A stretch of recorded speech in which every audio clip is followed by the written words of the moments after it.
त्या दिवशी मला त्यांनी खूप चांगली गोष्ट समजून सांगितलेली आहे फायनान्शियल मॅनेजमेंटची वगैरे, जे की मी कधी बोललो नव्हतो. कारण सुरुवातीपासून आपण वडिलांसमोर असं दाखवायचा प्रयत्न करतो, की मी आहे आता इंडिपेंडेंट, मला गरज नाहीये. पण कुठेतरी भासत असते कायम असते. वेळोवेळी आपण बोलायला पाहिजे येस, घरच्यांना. वा मस्त. कॅबिन मध्ये शेवटचं कुणीच नव्हतं. आय कार्ड ड्रॉवर मध्ये ठेवलं, मेल ड्रॉप केला. त्या दिवशी जे ऑफिस सोडलं त्यानंतर कुणाचंच तोंड बघितलं नाही. शेवटी बोलताना जो आवाजात आनंद होता ना, बघा मेल टाकायच्या आधी ताई अशा गेलत्या, आईवर फोन झाला, ही पॉवर असते. घरातल्यांनी 2 शब्द जरी बोलले ना, बस बोला.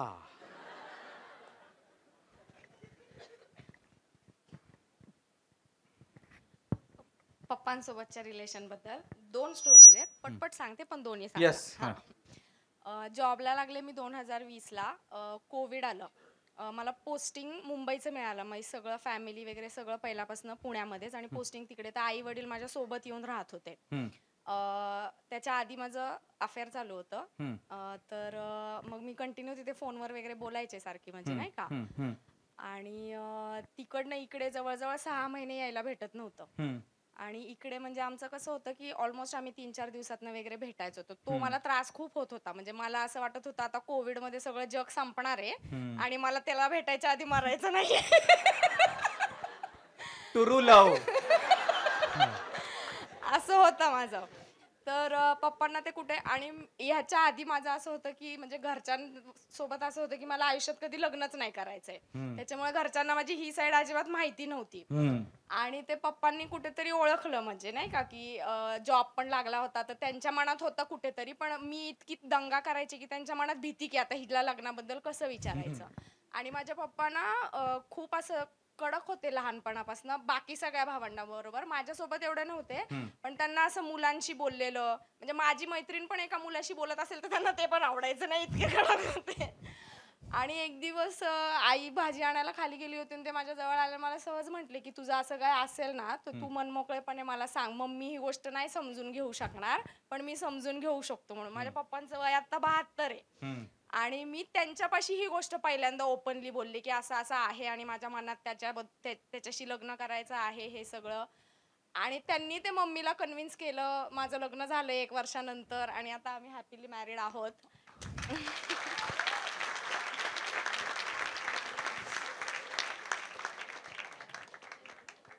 होती ना छान? छान. अपुरी सपानल्या आमच्या, असाच पाहिजे. त्यांचं पण हॅट्स ऑफ आहे. कारण एखाद्या पुरुषाला आहे ना, जेव्हा एखाद्या मुलीकडून नसतं का येत कंटिन्यू की घरातले ऐकत नाहीये, थांब तू समजून घे, तेव्हा 2 प्रकारचे पुरुष असतात. कसं समजत नाही मी काय कमी आहे का, पण जो पुरुष थांबतो, तू वेळ घे, समजून सांग, असाच व्यक्ती लग्न करतो ना एकत्र बसतात. त्यांच्यासाठी खूप मोठा आहे. म्हणजे पहिल्यांदा जेव्हा मी घरी सांगितल्यानंतर जेव्हा भेटायचं झालं ना, तर तो इकडनं मुंबईला एकटा आला होता आणि माझ्या घरच्यांनी पूर्ण इंटरव्ह्यू घेतला, सारखं त्याला घाबरवलं होतं. तुमचा पॉडकास्ट करू साहेब आपण एक दिवस. म्हणजे माझ्या घरचे त्याला लिटरली असे सांगत होते, ती एवढा त्रास देते बरं का, अजून पण विचार करा, ती असं करते बरं का, अजून पण विचार करा. काय घरचे खरं बोलत होते का? यस. अजून कोणाला काय एकदम असं वांड काहीतरी केलंय अजून? हा ओके, तुम्हाला तिकडे द्या. ओके, तुमच्या नंतर तुम्ही. ठीक. येस. एसी लय जोरात आहे का तुमच्या? डबल मला आहे, मी कसं थांबवलं असेल बर? कॅमेरा फुटणं जाऊ नका प्लीज. आवाज येतोय? हा, अमोल दादा व्हॉइस. हॅलो. येस. मी माझ्या भावाबद्दल आणि वडिलांबद्दल बोलतेय. माझं लग्न झालं 2 वर्ष झाली, पण मला थोडंसं हजबंडकडनं खूप थोडेसे इश्यूज होते. दोघांमध्ये जमत नाही किंवा डाऊट वगैरे घेणं. मग मी याच्यामधनं खूप म्हणजे असं प्रेशर आल्यासारखं, टेन्शनमध्ये, फुल टेन्शनमध्ये मी. आणि माझ्या घरचं वातावरण असं, आई वडील दोन्ही जॉब करतात आणि भाऊ आणि मी खूप लाडात वाढलेली. पुण्यात माझं शिक्षण झालंय पूर्ण. तर मग म्हणजे नाही का, घरातले हे वातावरण खूप वेगळं आणि ते वातावरणामध्ये गेल्यानंतर मला ते प्रेशर यायचं. मग मला चेस्ट पेनचा त्रास चालू झाला. इतका त्रास चालू झाला की माझा लेफ्ट हँड उठत नव्हता. म्हणजे असं एक स्टँडच राहायला लागायचं की हात नाही हालत नाही आहे माझा हात. मग ते प्रेशर आल्यानंतर एक्सप्रेस कोणासोबत करायचं. सासू सासरे म्हटलं तरी माझ्या साईडने खूप सारे वेळेस बोलायचे, वा पण माझे सासू सासरे खरंच खूप छान आहेत वा. की त्यांनी माझी कधी म्हणजे डिसरिस्पेक्ट नाही केली किंवा माझ्या विरोधात कधी नाही बोलले. हस्बंडला समजून सांगायचे, पण म्हणतात ना थोडंसं असतं मेल इगो. मग ह्या सगळ्या गोष्टी शेअर कोणासोबत करायच्या. आणि मी आहे सोलापूर साईडची, धाराशिव माझं प्रॉपर गाव आहे. त्या साईडला कसं आहे की मुलींनी थोडं समजून घ्यायला पाहिजे. सगळीकडे आहे ते. हां, मुलींनी थोडं समजून घ्यायला पाहिजे आणि लग्न मोडणं म्हणजे एक खूप मोठी गोष्ट आहे त्या साईडला. मग वाटायचं ना की मी आई बाबांना सांगितलं तर ते बोलतील की नाही नंदिनी थोडं ऍडजस्ट करून घे, किंवा काही प्रॉब्लेम आले तर नको, म्हणजे थोडंसं रिलॅक्सली घे, चिडचिड Yes, नकोस yes, करू वगैरे. yes. आणि मग मी ह्या ज्यावेळेस एक्स्ट्रीम लेवलला गोष्टी गेल्या त्यावेळेस मी माझ्या भावाला सांगितलं की हे असं असं होतं, आणि मी खूप रडली, खूप म्हणजे प्रमाणाच्या बाहेर. त्याचा फक्त एकच शब्द होता, तू टेन्शन घेऊ नको, मी आहे ना, मी 2च मिनिटात तुला घ्यायला येतो. आणि तो मला लिटरली 2 मिनिट्स मध्ये माझ्या घरी येऊन मला घेऊन गेला तो. आणि बाबांना ज्यावेळेस ह्या गोष्टी कळाल्या तर हे बघ नंदिनी, करायचं तर आपल्याला आहे, तर तुला कसं म्हणजे हँडल कशा पद्धतीने करतायत. रागाने आपण घर सोडून जाऊ शकतो, पण तू प्रेमाने जर हँडल केलं तर तू तुझा संसार करू शकशील. म्हणजे अशा काही गोष्टी त्यांनी सांगितल्या ना, आज मी आज एवढी काही रिकवर आहे, बोलतीये, म्हणजे सगळ्या गोष्टी ज्या आहेत ते मी फक्त माझ्या भावामुळे. आणि तो मला पावलोपावली फायनान्शियल असू दे, मेंटली असू दे, कुठल्याही गोष्टीत तो मला खूप खूप जास्त सपोर्ट करतो. तो मला त्याच्यासाठी हे म्हणायचं आहे थँक्यू सो मच, की म्हणजे एक लाईफचा तो एक मोठा पॉइंट आहे तो माझा. लयच बहीण भाऊ अव्यक्त राहिलेत रे. रक्षाबंधनापुरतच नातं नाही आपलं, लक्षात घ्या. खूप भारी खूप भारी. मी आज भावाला तुमच्यासोबत नाही आलेला आहे, मी माझ्या फ्रेंड सोबत आली आहे. Okay. आणि मी फर्स्ट टाइम तुमचा शो जॉईन केला हिच्यामुळेच, ते पण मस्त. थँक्यू सो चांगली मच. मैत्रीण आहे तुमची. हा, खूप चांगली आहे. चांगला शो दाखवते तुम्हाला, म्हणजे चांगलं काहीतरी. येस, अजून कर. बरं थांबा, इमोशनल नको मला आता. हा, मी रडन आणि मी व्यक्त होईन. कॉमेडी सांगा. कॉमेडी आहे? कॉमेडी थांबा 2 मिनिटं. कॉमेडी तुमचं कॉमेडी? हा ना ना. तर आम्ही 5वीला होतो. आम्ही नवरा बायको आहे. नाही, असं असं असं काही नाही. असं पुरी येड्या झाल्या. लॉयल्टी. आमच्याबद्दल असं नाहीये, पण आमच्या ग्रुप बद्दल. तर आमचं गँग अशी होती की आमचे सर खूप छान होते, सावंत सर म्हणून होते ते. तर आम्हाला त्यांनी सांगितलं होतं की मुलं मुली असं कधी वेगळं नाही राहायचं, तुम्ही सगळ्यांनी एकत्रच खेळायचं, एकत्रच असायचं. त्याच्यानंतर आमच्या इथं एक आजी वारली होती. आम्हाला हे 2च्या सुट्टीत समजलं, 2 ते 3 जेवणाची सुट्टी असायची, त्या सुट्टीत समजलं. मग आम्ही गेलो, सगळ्यांनी आमच्या ग्रुपने ठरवलं की आम्ही जायचं म्हणून. मग आम्ही 5वीला, त्याच्यामुळे आम्हाला कोणी तिथपर्यंत पुढं लावून दिलं नाही, पाठवून दिलं नाही. तर आधी सांगते की मी कोल्हापूरची आहे आणि कोल्हापूरची लोक पाण्यासोबत शिव्या खातात. हा, तर आम्ही गेलो, आम्हाला कोणी पाठवलं नाही आतमध्ये की तुम्ही जाऊ नका, ते वारलेत घाबराल वगैरे, जाऊ नका. तर तेवढ्यात कोणतरी बोललं की अरे बेल वाजली, आपल्याला शाळेत जायचे. तर आमच्यातलंच कोणतरी म्हणालं भागो. भागो म्हटल्यानंतर सगळे लागले पळायला. सगळे पुढं पळतायत आणि आमच्यात एक रावल्या म्हणून होतं, ते पाठीमागं पडलं. आम्हाला कोणाला माहिती नाही. आम्ही पळतोय, पाठीमागनं एक मोटरसायकलवाला आला. मोटरसायकलवाल्यानं त्याला बघितलंय, त्याच्यात किती माणुसकी. तो गाडी पुढे घेऊन आलाय आणि सांगतोय आम्हाला पडलाय त्याला घ्यायला जा. फक्त तेवढंच नाही, ए झडग्या ते पाटकं पडलंय, त्याला उचला जावा. त्याला आणलं असतं तर बिघडलं असतं. आम्ही परत मागे गेलो, त्याला उचलायला गेलो, उचलला, घेऊन येतोय परत. तेवढंच झालं, घेऊन येता येता कोणतरी म्हटलं तुझ्यामुळे सगळं झालंय, म्हणजे मला म्हटले तुझ्यामुळे सगळं झालंय. म्हटलं का? तू भागो म्हटलीस. अरे मी नाही म्हटले भागो. नाही तूच म्हटलीस. अरे मी नाही म्हटली. हे झालं, शाळेपर्यंत गेलोय, शाळेत गेलोय, त्याच्यावरच चर्चा. तू म्हटलीस म्हणून ते पडलं, त्याला लागलंय. सगळं झालं, सगळं शांत झालं. शाळा सुटायच्या टायमिंगला सुम्या नावाचं पोरग होतं, त्याला म्हणते शिरक्या, पर मी भागो म्हणाय नव्हती. मी म्हटलो तो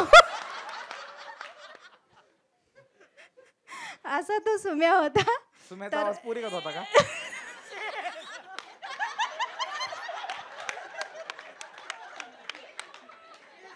We all have that one friend. Doesn't we? तर लग्नात सांगा की जरा. लग्नाची खूप मोठी स्टोरी आहे. थोडक्यात सांगा. थोडक्यात सांगते. सोपं होतंय का अवघडच होत गेलं सगळं? खूप अवघडच आहे, अजून पण अवघडच आहे. त्याचसाठी मी आज तुमच्या शोला आली आहे, मला बोलायचंय म्हणून. तर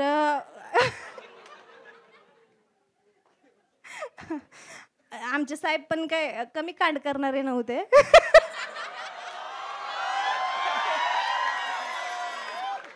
काय गर्वानं छाती फुगली गाड्याची.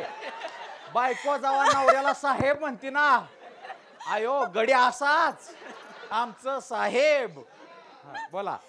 तर 10वी पर्यंत म्हणजे आमचं आहे वगैरे असं होतं, पण 11वी 12वीला आम्ही वेगळे झालो. तर आमच्या साहेबांनी दुसरीच एक पटवली.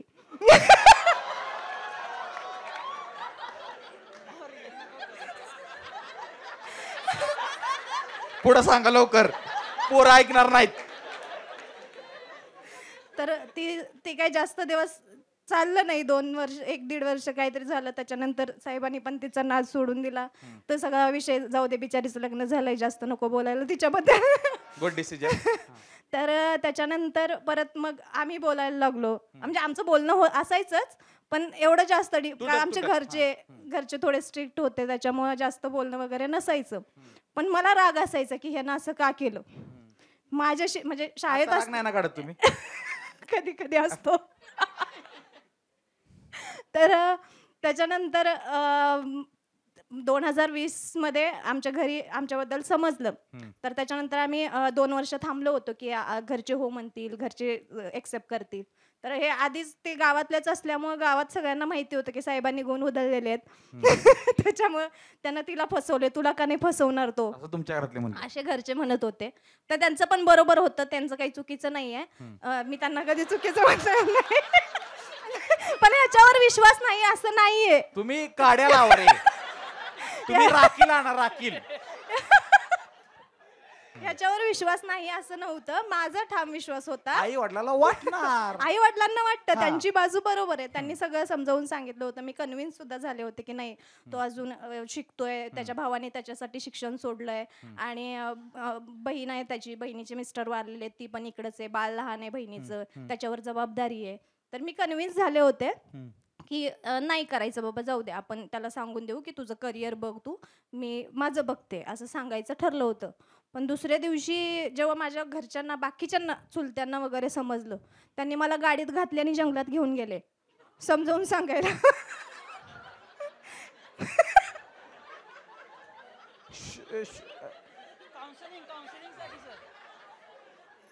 शोला आलाय म्हणून काय करायचे नाहीत ना? काही नाही करणार ते. दादा बिदा नाही ना? कोल्हापूरला शो लावणार आहे. बोला बोला. मला बी नेलता एकदा असं समजून सांगायला. पप्पानी काकानी नेता, लय हाणला मला पण. नाही, मला फक्त बोलत होते, फक्त असं टॉर्चर. अन्याय झालाय पुरुषावर, मान्य करा तुम्ही. त्याच्यानंतर मग त्या सिच्युएशनला त्यांना हो सगळं म्हणणं मला भागच होतं. त्याच्यामुळे मी नाही काय करणार नाही, त्याला विसरून जाते मी, सोडून देते नाद वगैरे, असं तसं सांगितलं. हो बोला बोला. ते आपण लव्ह मॅरेज वालेच ताई आहेत त्याच्यामुळे. तर मी नाही म्हटलं, मी सोडून देते नाद वगैरे, पण नाही झालं ते. त्याच्यानंतर बरेच 2 वर्ष मी परत पुण्यात येऊन राहिले. घरच्यांनी पण परत मला घरी येणं बंद केलं, घरच्यांनी बोलणं बंद केलं. त्याच्यानंतर आता ह्या डिसेंबरमध्ये 2 वर्ष झाली की मी घरी गेले होते. माझी चुलती निवडणुकीला उभी राहिली होते. तर साहेबांचं असं म्हणणं की जा, निवडणुकीचं तुझं एक मत आहे, तुझ्या मतासाठी तरी ते बोलतील.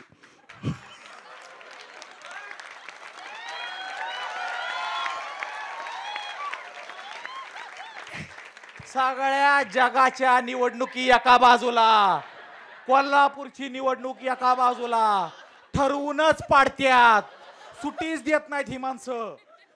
गेलता का मग? हा, गेले होते, पण त्यांना माझ्या मताची किंमत नव्हती. मत दिलं का तुम्ही? नाही दिलं. मग तशीच आले परत त्याच दिवशी, ज्या दिवशी सकाळी बसले त्याच दिवशी संध्याकाळी परत आले. म्हटलं मला माझे घरचे काय विचारतात. त्याच दिवशी भावानं पण सांगितलं ती आत्ता घरात आली आहे, तिला आत्ताच्या आत्ता घरातनं बाहेर जायला सांगायचं. माझ्या बहिणीचं लग्न झालं होतं तेव्हा माझ्या बहिणीचं लग्न आज आहे असं मला कुणाकडून तर दुसऱ्याकडनंच समजलं होतं. लहान बहिणीचं लग्न माझ्या आधीच केलं. त्याच्यानंतर मला घरचे काहीच माहिती नव्हतं. घरी कोणी बोलत नव्हतं, घरचे कोणी बोलवत आता कसं आहे नव्हते. नातं तुमचं? अजून पण घरचे बोलत नाहीत माझ्याशी. बरं. तर तुम्ही काय प्रयत्न करू इच्छिता बोलावे म्हणून? मी बरेच प्रयत्न करायला तयार आहे. वडिलांचा फोन बऱ्याच वेळा मी ट्राय करते. जेव्हा जेव्हा मला ह्या गोष्टींचा मेळ कोण घडवून आणू शकतं? घरात असं कोण आहे का? सध्या तर कुणीच नाही. सगळेजण म्हणजे बाकीचे ज्या भावकीसाठी सो कॉल्ड भावकीसाठी माझ्या घरच्यांनी ह्याच्याशी लग्न करू नको असं म्हटले, तीच भावकी मला आता घरात येऊन बघून जाते की कशी आहेस, काय आहेस. आम्ही पण त्यांना आई-वडील बोलत नाहीत. नाही, आम्ही त्यांना सांगत होतो की करून द्या, काय आहे, पोरग शिकलेलं आहे, इंजिनियर आहे, ती पण इंजिनियर आहे, करतील सगळं व्यवस्थित. तर त्यांनी काय अजून पण एक्सेप्ट केलेलं नाहीये. तर मला हेच सांगायचं की आई वडिलांना की एखादी मुलगी पुरुष जातीवर तिचा बऱ्यापैकी विश्वास नसतो, कारण त्याच्या बाबतीत बऱ्याच अशा गोष्टी घडलेल्या असतात. पण ती एखाद्या पुरुषावर विश्वास ठेवते, तर तुम्ही पण तुमच्या मुलीवर एकदा ती एवढं प्रेम एवढं आत्मीयतेनं सांगते, तर थोडासा विश्वास ठेवून तुमच्या मुलीवर थोडासा विश्वास ठेवा. ठीक आहे, चुकली तर तुमचीच मुलगी आहे, तुम्हीच तिला सपोर्ट करू शकता. जरी चुकली किंवा जरी बरोबर झाली तर तुम्हीच तिच्या सोबतीला आहात. तर बऱ्याच जणांनी असं पण आता सांगितलं की एखादं बाळ झाल्यावरती घरचे बोलतात. असं काय नसतं. म्हणून मी चान्स घेतला. हे समाजाने इतके सिली, तुम्हाला एक सांगू मी डायरेक्ट, वाईट वाटेल खूप लोकांना, समाजाने इतकी सिली अजम्पशन्स लावलेले आहेत. त्या जीवाला माहितीये का तरी की बाबा नाही. काय मी ह्या जगात किंवा काय मी, ह्या विषयी तर थांबून मला एक गोष्ट सांगायची आहे की माझ्यासाठी तर पळून जाणे हा ऑप्शन बेस्ट कधीच नव्हता. अगा मी डायरेक्ट बोलतो, मग नाही आवडलं तर चालते लोक. पहिल्या दिवशी तुम्हाला कळतं ह्या व्यक्तीवर तुमचं होऊ शकतं का नाही. पहिल्या दिवशी माहित असतं. मग मी डायरेक्ट बोलतो. त्यानंतर तुम्हाला कळतं जर होऊ शकत नाही तर काय होऊ शकतं हुनहुन वाईट. हुनहुन वाईट झालं तर माझं वाईट होईल का घरातल्यांचं वाईट होईल. स्टेजेस आहेत ह्याच्या. बरं घरातल्यांचं वाईट होईल तर ते डॅमेज कंट्रोल कराय मी काय करू शकते. बरं डॅमेज कंट्रोल करायचं असेल तर आधी बोलायला लागल. आणि जर होणार नाही ह्याची क्लिअरिटी दोघांना असेल आणि ते स्टार्ट, आता तुमचं 5 वर्ष त्यामुळे ते विषयच नव्हता, तुमचं ते पहिलं प्रेम ते डोक्यातच राहणार कायम. तर असं जर कोणतं मागाशी पण बोलला की हा खूप क्रिटिकल टॉपिक आहे, मी पळून जाणाऱ्यांना सपोर्ट करतो का? शून्य. नाही करणार, कधीच नाही करणार. का नाही करणार हे पण मी सांगतो. समाजाचं प्रेशर आहे किंवा ह्याच्यामुळे नाही. नाव जस्ट इमॅजिन की वडिलांना लग्न लावून द्यायचं होतं, सगळं करायचं होतं, पण त्यांना वेळ हवा होता. ह्याची बाजू तुम्ही बघितली कधी नाही. आणि समाज लय वाईट आहे. तुमच्या चुकींची शिक्षा आई वडिलांना देतो, तुम्हाला देत. सो इथं जर कोण असेल आणि त्या झोनमध्ये कोण असेल तर टॉक इट आउट. आणि जर तुम्ही नवीन सुरुवात केली डेटिंगला आणि तुम्हाला वाटतं हे होऊ शकत नाही, माणसाचा मेंदू खूप परिपक्व आहे आणि 140 करोड लोक आहेत ह्या दुनियेत, कोण ना कोण तर आहे. बिनकारणी नाही करायचं. आता तुमच्यात तेवढी ताकद होती म्हणून तुम्ही सहन केलं. अशी खूप कमी ताकदीचे लोक मी बघितलेले आहेत आणि आज तुम्ही दोघं इथून बसलाय म्हणजे तुम्ही ताकदीचे लोक आहे म्हणून बसलेला आहे. सो मी अपील एकच करू शकतो की जर हा व्हिडिओ बघितला असेल तुमच्या घरातल्यांनी तर या, बोला, बघा, बसा. मी व्हिडिओ ठेवेन का नाही ह्याची पण गॅरंटी नाही, हे पण सांगतो, कारण त्यांना नाही आवडलं तर काय करता हे पण आहे. कारण अजून गाव बोलत नाही म्हणजे मी तर कोण ना, मी तर त्या गावचा पण नाही. पण आज मला हे 2-3 प्रसंगातून एक गोष्ट सांगायची ॲज अ मॅरिड मॅन म्हणून, आणि मी तिशीच जातोय. आईबापाचं दुःख आईबाप झाल्यावर कळणार आहे आपल्याला, आत्ता नाही कळणार.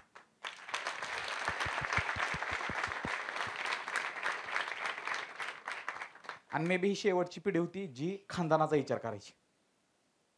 आपण करतोय का खानदानाचा विचार? देश तर लय लांब. So it's up to you. But मला असं वाटतं की सगळ्यांना कमी सहन करायला लागेल असं काहीतरी निर्णय घ्या. And I wish you best luck की तुम्ही जे म्हणताय की चान्स घेतलाय आणि ते एक्सेप्ट करतील तसं व्हावं. तो कार्यकर्ता मोठा व्हावा, मी तोपर्यंत शो करत राहावेत, तो त्याच्या बायकोला घेऊन यावा, पोरगा, त्याची बायको, आजी आजोबा, पंजोबा सगळी यावीत, मला बी एखादं व्हावं, त्याला ज्या क्षेत्रात जायचंय त्यानं जाऊ द्या आणि सगळ्यांचं चांगलं व्हावं. ह्याच्या सोडून मी काहीच सांगू शकत नाही. I wish all the best to each and everyone जे ह्या फेसमधून जाऊ असेल. पण ह्या 3 गोष्टींचा विचार करा, मला किती त्रास होईल स्वतःचा आधी विचार कर. माझा नाही झालं तर घरातल्यांना किती त्रास होईल, कारण घरातल्यांनी इथपर्यंत आणलं. आणि दोन्हीचं सोडून हे जे दुष्परिणाम काय होऊ शकतात. कारण मी असं बघितलं की एखाद्यानं केल्यामुळं जो घरी राहिला म्हणजे मोठी गेली आणि लहान राहिली, संपलं. हे झालेलं आहे. त्यात तेच सांगायचंय की बहिणींची 2 बहिणींची माझी लग्न झालीत, त्यानंतर आम्ही डिसिजन घेतला की एकत्र यायचं आणि हे करायचं. त्याच्या बहिणींचे लग्न झाले आणि झाल्यानंतर वा, मग best, good, all the best to you. Thank you. Yes. आणि अजून एक सांगायचंय, आपल्याकडे वेळेची कमी फक्त एकच मिनिट. हा एक माझा मानलेला भाऊ आहे जो प्रत्येक गोष्टीत माझ्या सोबत होता. अजून एक आहे नितीन म्हणून, तो आता जास्त बोलत नाही आमच्याशी पण आमच्या सोबत असतो. आज त्यानंच शोचं तिकीट सुद्धा बुक करून दिलंय आम्हाला आणि तो नेहमी आमच्या सोबत असतो. त्याबद्दल खरंच त्याला थँक्यू म्हणायचं. मस्त मस्त. थँक्यू. नितीन फक्त कधी जंगला बिंगलात बोलवलं तर जरा जातानी विचार करा, माझी फाटली थोड्या वेळ, बेकार असते. सो शेवटाकडे जायचंय आपल्याला. बऱ्याच गोष्टी मी तुम्हाला म्हणलेलं, शो कुठं जाणार आहे माहीत, जिकडं जाईल तिकडं जायचा. फक्त एक आहे, ह्या शो मधील प्रत्येक व्यक्तीनं व्यक्त केलेलं त्याचं ओपिनियन, त्याच्या भावना त्याच्या पर्सनल आहेत. ह्या मी व्हेरीफाय करत नाही किंवा व्हॅलिडेट करत नाही. ज्याच्याबरोबर वाईट झालंय त्याच्यात मी समदुःखी आहे, ज्याच्याबरोबर चांगलं झालंय त्याच्या मी मजेत सामील आहे. ज्यानं चुकीचे निर्णय घेतले त्यापासून मी 4 हात लांब आहे, ज्यानं बरोबर निर्णय घेतले तो माझाच आहे. मी कन्व्हिनियंट कॉमेडियन आहे, मनात चालतंय मला, पण मला समाजाला चुकीचा संदेश द्यायचा नाही ना कधी देणार आहे. सो यस, कोल्हापूरकर बोला.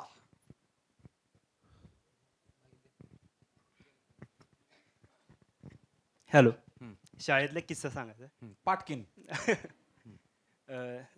7वीला एका आमच्या इंग्रजीच्या मॅडमनं राजीनामा दिलेला. बर. तर बाकीच्यांच्या लाडक्या होत्या, मी नवीन होतो शाळेत, त्यामुळे मला काही एवढा विषय माहीत नव्हता. 11 वाजता गेलो शाळेत, प्रार्थना सुरू होती आणि मग सगळ्यांना समजले की मॅडम नाही आहेत. मग म्हणजे शाळेत नाही आहेत. बट आमचा एक डॉन होता. डॉन म्हणला शाळेत थांबायचं नाही आपण, मॅडमनं राजीनामा का दिला जाणून घ्यायचं आपण. दोघंजण गेलीत, प्रार्थना चालू होती, सगळ्यांना डोळे बंद होतात. दोघांनी गेल्या सायकली मागच्या साईडला लावल्या. एक एक करून 10 जण माग गेलीत आणि मॅडमच्या घरात की काय झाले. मग मॅडमशी बोलू लागले. विचारलं का नाही जाताना घरात? शाळेत होतो आम्ही, शाळेत ना प्रार्थनेला. पण घरात जाताना आधी येऊ का विचारलं? हा विचारले की फक्त मॅडम होत्या घरात. मॅडमशी बोललो काय झाले, तुम्ही रिझाईन का टाकलं वगैरे सगळं बोललो. माझ्या ओळखीच नव्हतं, मग आम्ही दोघं तिघं मागेच बसलेलो. मॅडम चहा बिस्किट दिले होते, त्यावर ताव मारत होतो.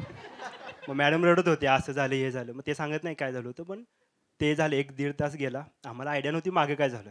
शाळेत अफवा पसरली होती की 10 मुलं गायब झाली शाळेत, किडनॅप झालं, काय झालं काही माहीत नव्हतं. तुम्ही 10 जण मॅडमच्या घरी गेलता होय? मग आम्ही आलो, 10 जणांचं चहा बिस्किट बनवलंय मॅडमनी. अरे ती बाय जॉब सोडून आली, तिला तुम्ही चहा बिस्किट बनवायला लावलं होय? ते काहीतरी सीन झाला होता, त्यामुळे तिला सोडावं लागलं होतं. बरं. हा, मग आम्ही आलो तर आम्हाला अंदाज आला होता की काहीतरी कांड झालाय. मग आम्ही ठरलो की एकत्र जायचं नाही. 4 एंट्री होत्या, 4 एंट्री होत्या शाळेला. प्रत्येकाने दोघं तिघं जायचं. प्रत्येकाने आपापली कानं ठरली, तिघांनी काय सांगायचं. मग डॉन काय म्हटला, तुम्ही सगळी जावा, हँडल करा, मी सगळ्यात शेवटी येतो. अशी गेलीत आणि इमॅजिन करू शकता की सगळी शाळा अशी वरंड्यात थांबलेली आमच्याकडे बघत आणि 10 शिक्षक असे लाईनमध्ये उभारलेले आणि प्रत्येकाची डॉन सारखी अशी एंट्री होत होती की काय झालं काय. तुमच्यासाठी ती डॉन साठी, आमच्यासाठी ते डॉन सारखे होते, अशी काहीतरी करणार. आम्ही 9 जण उभारलो, अशी लाईनमध्ये उभा केलं आणि प्रत्येकाला विचार की कुठे गेला होता, काय झालं होतं.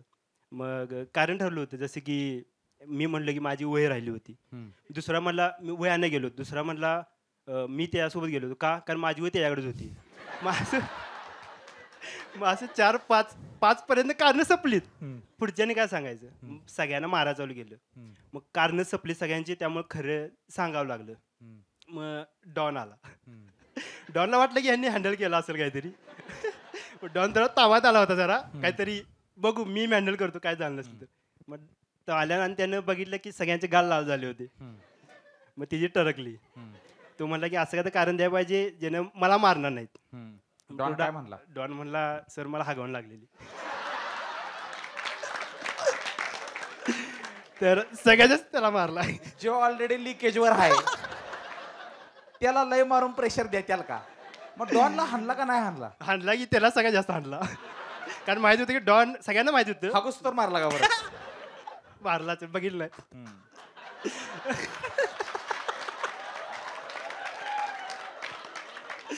झाला. बघितलं नाही म्हणतंय. आज नसतं बघायचं, अंदाज लावायचा असतो. नाग बिग दिलंय की देवानं. पळत गेल्या तिथनं. झाला एवढाच होता. धन्यवाद धन्यवाद. बागचे जवळजवळ 2.5 तास आपण बघतोय. आपण रडलो, हसलो, आता पण शेवटी हसतोय. सुरुवात पण हसून केली. काही लोक लेट आले, त्यांच्यावर पंच पडला. काही लोकांनी त्यांच्या प्रेमाबद्दल सांगितलं, काही लोकांनी बहिणीबद्दल सांगितलं, काही लोकांनी त्यांच्यासोबत झालेल्या गोष्टींबद्दल सांगितलं, काही लोकांनी आपल्या हस्बंडबद्दल सांगितलं, काही लोकांनी आईबाबाबद्दल सांगितलं. एक दादा आला, त्यानं त्याच्या आईला माफी मागितली, आईनं माफ केलं. मला वाटायचं माय आता बऱ्याच गोष्टीतून जातोय, जरा कठीण आहे. मी तुमचं ऐकून मला कळलं सौर्या सुखी आहेस. ह्यासाठीच हे Saurav Bhosale audio interaction specials आहे. आणि मी नेहमी सांगतो की शेवटच्या 5 मिनिटात मी सांगतो शोचं नाव काय. कधीही तुमच्या आयुष्यात भारी काहीतरी होतं आणि तुम्हाला काय ना काहीतरी कोणाला सांगायचं असतं, तेव्हा तुम्ही एकच वाक्य बोलता, एकदा काय झालं. तर 29 डिसेंबर रोजी गदी माडगुळकर मिनी हॉलला एकदा काय झालं. 125 लोक आली, 225 आत आली. आत येताना त्यांना माहीत नव्हतं काय होणार आहे काय नाही. निम्मी नवीन होती, निम्म्यांना तर फोर्सफुली आणलेलं. एक तर 9वीचा क्लास सोडून आलता. मजा आली का. एकदा काय झालं, तो क्लास झाल्यावर हिता आला, त्याला माहीत नव्हतं कोण कसं आहे काय. शंभू आला, शंभूला माहीत पण नव्हतं शाळेला सुट्टी म्हणून कुठं घेऊन आल्यात आपल्याला. इथं सगळी आली, सगळ्यांनी एकमेकाचं सुख दुःख वाटून घेतलं. आणि आज इथून बाहेर जाताना ह्या गोष्टींवर तुम्ही चर्चा कराल आणि ह्यातून काहीतरी शिकून तुमच्या आयुष्यात काय फरक नाही पडला तर चालतंय, बट ॲटलिस्ट तुम्ही काय निर्णय घेताना विचार कराल. त्यात ह्या सगळ्यांचा सहभाग असेल, माझा काय नाही. मागचे 2.5 तास तुम्ही मला शांतपणे ऐकलं, स्वतःला शांतपणे ऐकलं, सगळ्यांना बोलून दिलं, त्याबद्दल खूप खूप धन्यवाद. जय हिंद, जय महाराष्ट्र, जय शिवराय. थँक्यू.